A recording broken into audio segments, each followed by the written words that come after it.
Tasnia ya uandaji wa muziki ni tasnia inayoendelea kukua kwa kasi katika kaunti ya Kajiado, huku vijana wengi wakiikumbatia. Wanjala Kelvin almaarufu KJ ni mmoja wa vijana ambaye amekita mizizi katika tasnia hiyo. Kwa majina naitwa Wanjala Kevin. Najulikana kama KJ, ni music producer, director under KJ Empire Studios. Iko located hapa Rongai, Nairobi. KJ mkazi wa Tumaini, eneo la Rongai, kaunti ya Kajiado, ni kijana shupavu mwenye umri wa miaka 24 ambaye aligundua kipaji chake akiwa katika darasa la 6 ambapo alianza kama mwanamuziki. Production nimekuwa like in lifestyle yangu, kitu nilianza nikiwa mdogo kabisa. Nikiwa primary school like class 4 class 5. Nikiwa msanii nikaenda studio kurecord ngoma. Nikafika studio nikaanza kurecord, tulala studio na producer akufanya kazi venye nilikuwa nataka.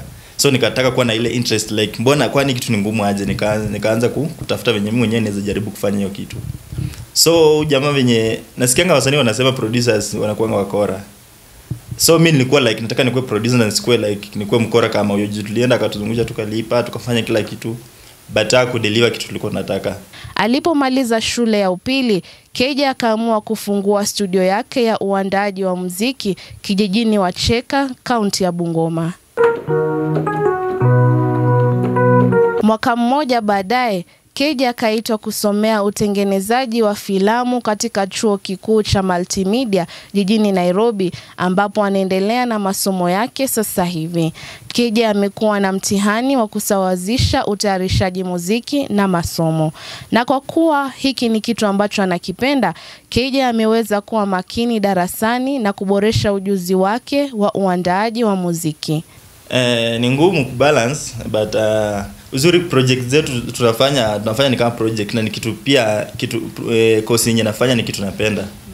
So obvious kama ni kusoma, kuna time ya kusoma na kuna time ya kufanya kazi. Msina nikitaka kuja kama niko na lesson namwambia time yenye akuje, time yenye niko free.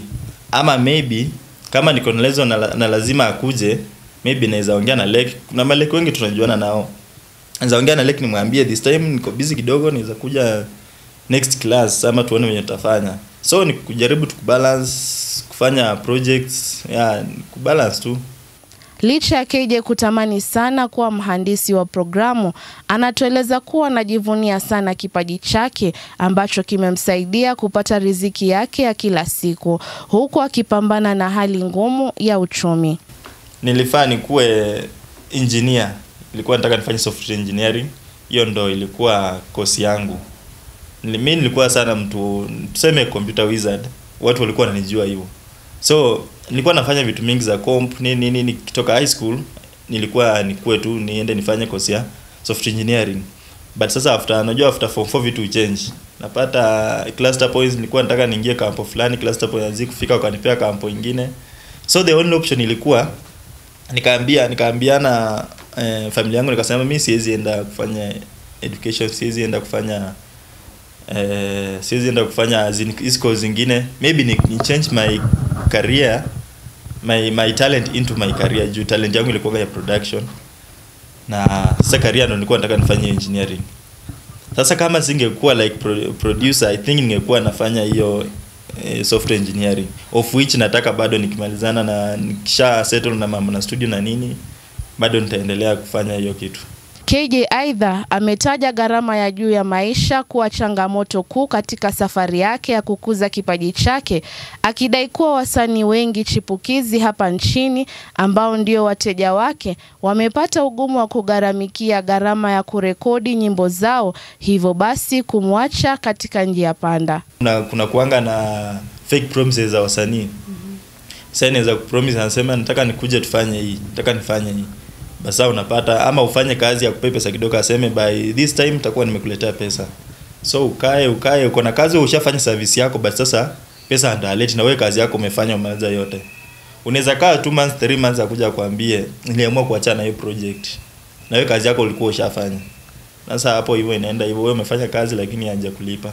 Aidha Keja ametoa wito kwa serikali kuwapiga jeki vijana kwa kutenga fedha maalum ya kukuza vipaji vyao, huku akiomba serikali kuiga mfano wa nchi jirani Tanzania ya kuwapa wasanii wa hapa nchini kipaumbele wakati wa sherehe maalum. Serikali maybe tupewe tu support, maybe niseme financially, inaweza eka more studios ama isupport watu wenye wako na talent, maybe kubai some equipment ama ifungue shule za kufunza watu wa production.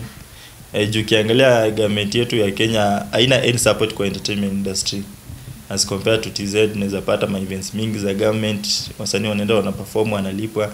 Kama tujuzi kuna time fulani waliita, ilikuanga Raila alikuwa na event, ilikuwa time ya campaign, akaitanga Diamond ya kuja Kenya kufanya hiyo kuperform hapo, na akamlipa almost 12 million. Na kuna wasanii hapa Kenya wenye angelipa hiyo pesa wafanye kazi. But sasa unaona like a support watu wake wanaenda huko nje. So kitupea tu financially support, maybe tutasonga pia. Kulingana na Keje, amepata usaidizi mkubwa kutoka kwa wazazi wake ambao siku zote wamekuwa wakimtia moyo kuendeleza kipaji chake, huku akiwataka wazazi kukumbatia ndoto za wanao na kuwapa fursa ya kukuza talanta zao, hususan wakati huu ambapo kazi hazipatikani.